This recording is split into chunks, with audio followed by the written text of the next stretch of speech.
بسم اللہ الرحمن الرحیم۔ یہ بہت ہی سمجھداری کے ساتھ کسی بھائی نے یہ پوسٹ بنائی ہے اور بڑی بڑی قیمتی چیزوں کو اس کے اندر اکٹھا کر دیا ہے۔ میرا دل چاہا کہ اس کے اوپر گفتگو کروں۔ سب سے پہلے تو انہوں نے السلام علیکم ورحمۃ اللہ وبرکاتہ کہا ہے اپنے سارے بھائیوں کو۔ یہ بہت ہی مبارک تحفہ ہے اور بہت ہی پیاری دعا ہے۔ اس کے اوپر 30 نیکیاں ملتی ہیں، جواب دینے والے کو بھی اور سلام کہنے والے کو بھی، اور بہت ہی زیادہ پیار اور محبت کا ایک اظہار ہوتا ہے اپنے بھائیوں کے لیے کہ میرے دل میں آپ کے لیے کوئی میل نہیں ہے، اور دعائیں دیتا ہے کہ تمہارے اوپر اللہ کی سلامتی ہو، برکتیں ہوں اور رحمتیں ہوں۔ اس کے بعد جو اذکار میں سے بھاری کلمات ہیں، بخاری آخری روایت یہی لائے ہیں کہ 2 کلمے ہیں، بہت ہی بھاری ہیں میزان کے اندر، اور بہت ہی زبان کے اوپر بہت ہلکے آسانی کے ساتھ ادا ہو جاتے ہیں،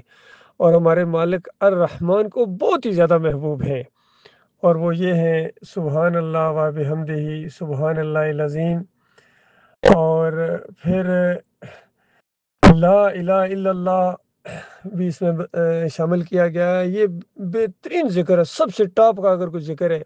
تو وہ لا الہ الا اللہ ہے، کہ اللہ کے علاوہ کوئی معبود نہیں، کوئی داتا، کوئی دستگیر، کوئی مشکل کشا، کوئی توکل اور بھروسے کے لائق، کوئی واسطے وسیلے کے لائق نہیں ہے سوائے ہمارے مالک کے۔ اور پھر اللہ اکبر بھی اس میں شامل کر دیا گیا کہ اللہ بہت بڑا ہے، بہت بڑا ہے۔ آپ اندازہ لگائیں، یہ موجودہ کائنات بلکہ کائناتیں جو بھی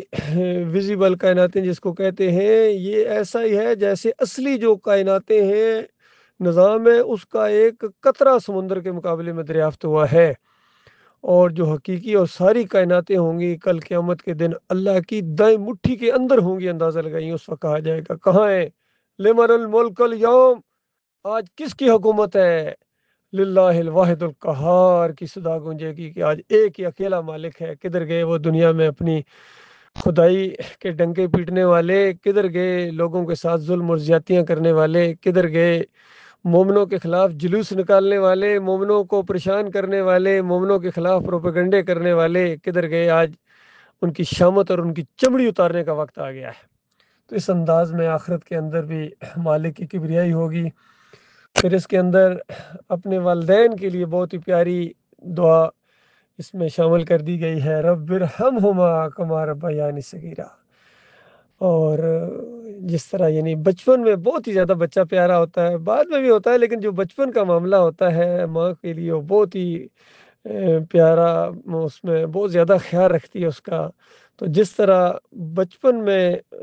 میری والدہ نے یا والد نے خیال رکھا تھا، اس طرح مالک ان کے اوپر رحم فرما، یعنی کتنی میری کمیاں کوتاہیاں وہ معاف کر دیتے تھے، درگزر کرتے تھے، بلکہ وہ مائنڈ ہی نہیں کرتے تھے میری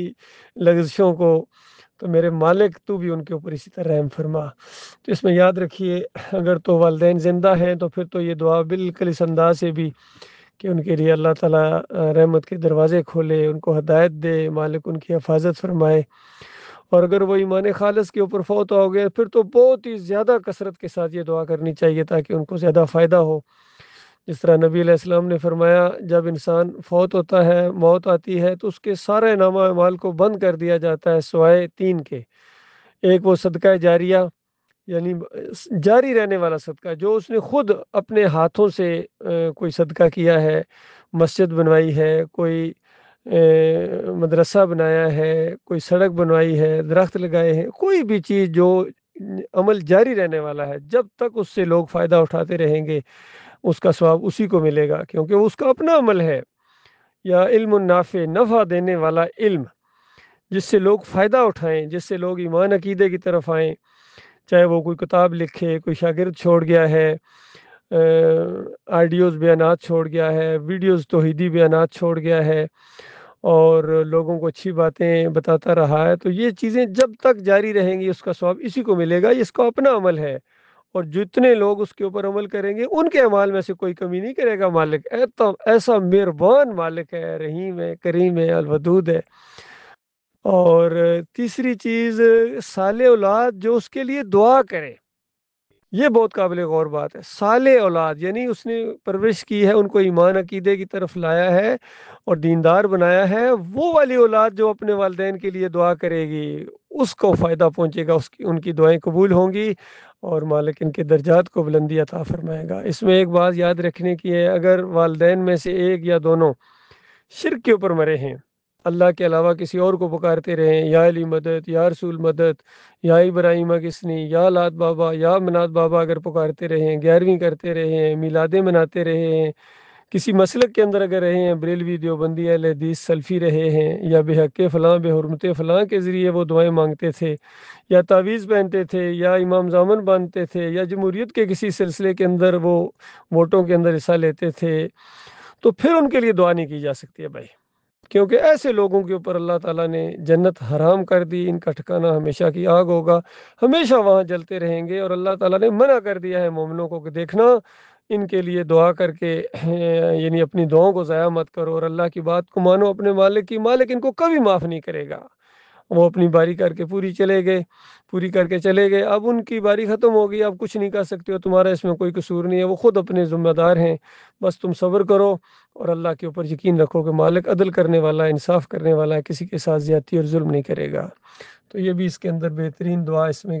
شامل کی گئی ہے۔ پھر ایک بہت زبردست دعا، گویا یہ توحید کی سب سے بڑی حدیث اور شرک کا سب سے بڑا رد ہے اس حدیث کے اندر، جو نبی علیہ السلام کے لیے دعائیں کی جاتی ہیں، کیونکہ ان کا حق ہے، ہمارے والدین سے زیادہ، ہمارے اپنے جسم سے زیادہ ہمیں ان سے محبت ہے، اور انہوں نے چونکہ یہ راستہ دکھایا ہے، اللہ کے راستے میں جماؤ دکھایا ہے، اور امت کی اتنی خیر خواہی کرتے تھے، دعائیں مانگا کرتے تھے، تو اب ہماری باری آئی ہے ہم ان کے لیے دعائیں کریں۔ اللہم صلی علی محمد وعلی آل محمد کما صلیت علی ابراہیم وعلی آل ابراہیم انک حمید مجید، اللہم بارک علی محمد وعلی آل محمد کما بارکت علی ابراہیم وعلی آل ابراہیم انک حمید مجید۔ یہ دعا ہے جو ہم اللہ سے کرتے ہیں، یاد رکھیں یہ دعا اللہ سنتا ہے، اللہ کے پاس جاتی ہے، اللہ اس کو قبول کرتا ہے، اور نبی علیہ السلام کے درجات بھی بلند ہوتے ہیں، اور دعا مانگنے والے کو بھی اجر و ثواب میں بہت ہی زیادہ ڈھیروں نیکیاں اس کے نامہ اعمال میں لکھ دی جاتی ہیں۔ یہاں ایک بات قابل غور ہے، کچھ لوگوں نے اس توحید کی بات کو شرک کے اندر بدلی کر دیا، وہ کہتے ہیں ہماری یہ دعا جو ہے اللہم صلی علی محمد، یہ نبی علیہ السلام خود سنتے ہیں یا جہاں پڑھا جائے وہاں حاضر ہو جاتے ہیں، یہ مشرکانہ عقیدہ ہے۔ اور کچھ دوسروں کا یہ خیال ہے، خاص کر ان سارے اہل حدیثوں کا بھی، سلفیوں کا بھی، کہ دور سے اگر کوئی پڑھا چلے تو دور سے اگر کوئی پڑھے یہ صلاۃ و سلام تو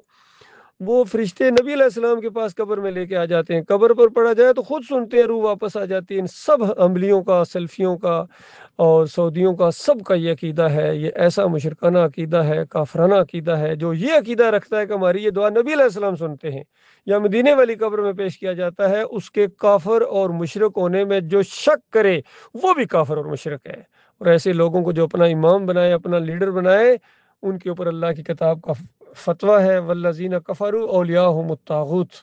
یہ طاغوتوں کو جو اپنا لیڈر بنائے، امام بنائے، ان کے پیچھے نمازیں پڑھے، یہ ہمیشہ کی آگ میں رہنے والے لوگ ہیں، جہنمی لوگ ہوں گے۔ تو یہ معاملہ اللہ کے بندو، میرے پیارے بھائیوں، آج امت مسلمہ کی عظیم اکثریت اسی شرک کے اندر مبتلا ہو گئی، اللہ کے علاوہ دوسروں کو پکارتے ہیں، نظر و نیازیں کرتے ہیں، اور پھر نمازیں بھی پڑھتے ہیں، عمرے بھی کرتے ہیں، حج بھی کرتے ہیں، اور تبلیغیں بھی کرتے ہیں، جہاد بھی کرتے ہیں، ان کا کوئی عمل اللہ کے یہاں قابل قبول نہیں ہے، سارے ان کے اعمال برباد، اور ان کو ہمیشہ کی آگ کے اندر رکھا جائے گا، الا یہ کہ کوئی توبہ کر لے، جو توبہ کر لے اس کے لیے معافی کا ایک موقع ہے، تلافی کا ایک موقع ہے، لیکن جو مر گئے شرک کے اوپر، وہ ہمیشہ کے لیے اپنی آخرت انہوں نے برباد کر دی۔ اللہ ایسے خوفناک انجام سے اپنی پناہ میں رکھے۔